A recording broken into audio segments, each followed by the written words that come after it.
How do you start lying? Lying is easy. You only need a few words. Although no words are the best, because the best lies are expressed in the fewest words.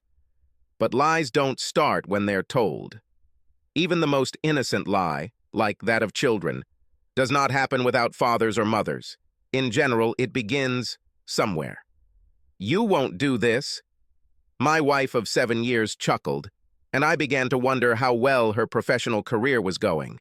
Being a trained therapist herself, although not smart or motivated enough to become a psychiatrist, I would suggest that her understanding of this situation was more valid. Here is a man of wealth and status, standing naked on a $2,000 sofa. Next to him on the floor is a red canister of gasoline, emptied just a few minutes ago. His clothes are neatly folded on the table in front of him, with his cell phone next to them. He holds in his hand a pack of cheap matches that he can light at any moment and turn the room into a blazing inferno. To any outsider, it would have been an absurd scene. She, wrapped in a fur shawl and evening dress, at the door, and he, naked, only holding a matchbox in his hands. And yet she does not see the horror of this situation, my situation. This is an ornate library that we built, decorated, and kept together. This is the most beautiful part of the whole house, with 2 floors of books and furniture, as well as bay windows through which you can see the sunrise on one side and the sunset on the other. It is like a heart in which we put all our treasures, all our memories, all our secrets. Oh, I will do it with pleasure, with great pleasure. I told her this, matching her grin with the same devastation, and shook the matchbox in my hand. I would rather burn this whole house to the ground than leave any of this to you. Then I saw something like recognition in her eyes. It was a distant recognition, perhaps playing with the idea of a minor memory. Perhaps it was recognition of the room in which we were both standing, or perhaps it was a fleeting recognition of my body, which she once knew better than I, now naked and slick with gasoline, glistening in the soft light of the room.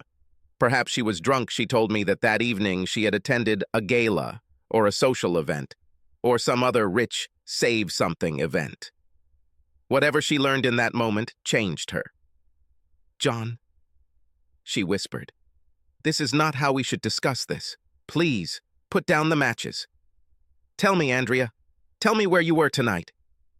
I held the match to the striped box, showing her how serious I was. She took this as an invitation to enter the room, extending her arms towards me as if trying to calm me down, as if I, her husband, were one of her patients.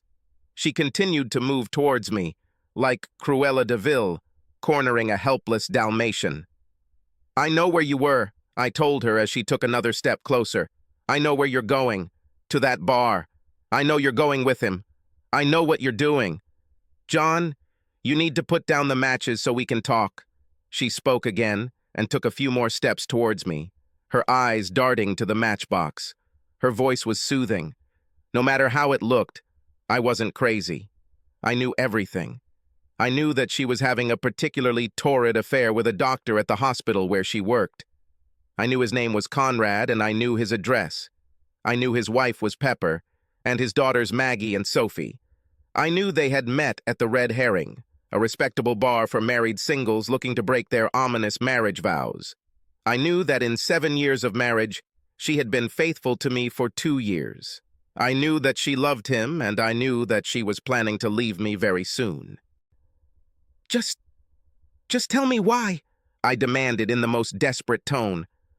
"It's okay, Johnny," she whispered to me, moving closer and closer. She was close enough to touch.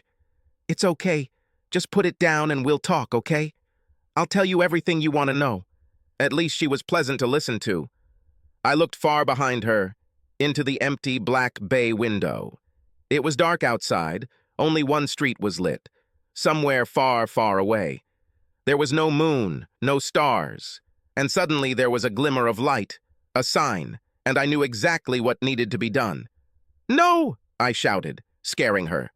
She was less than a meter away from me and lunged at me with uncanny skill.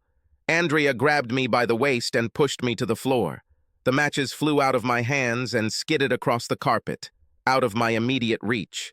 I scratched and kicked her, and she scratched my naked body, I could smell the alcohol coming from her as she wrestled with me on the ground. I managed to slip out from under it for a moment and rushed to the matches. Every second she was scratching and hitting my body, trying to gain an advantage.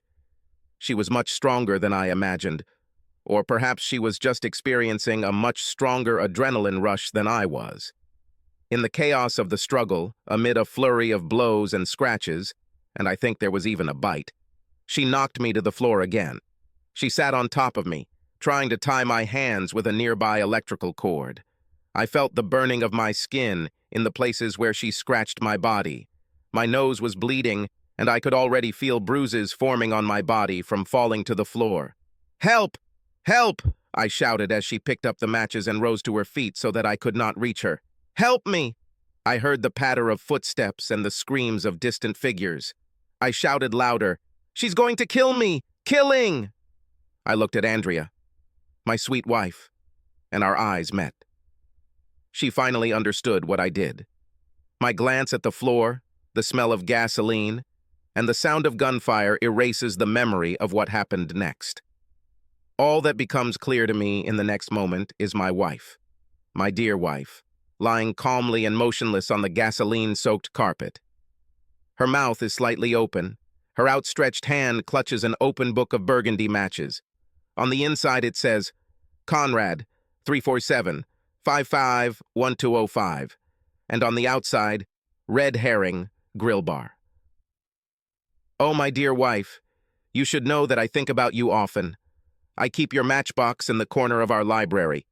This place is like a heart, my love. This is the place where we keep all our treasures and our memories. This is the place where we keep all our secrets. Subscribe to our channel so that your second chaff doesn't cheat on you, and go ahead and listen to the next story, because this story is nothing compared to the next one. If you're under 18, don't even think about listening to the next one.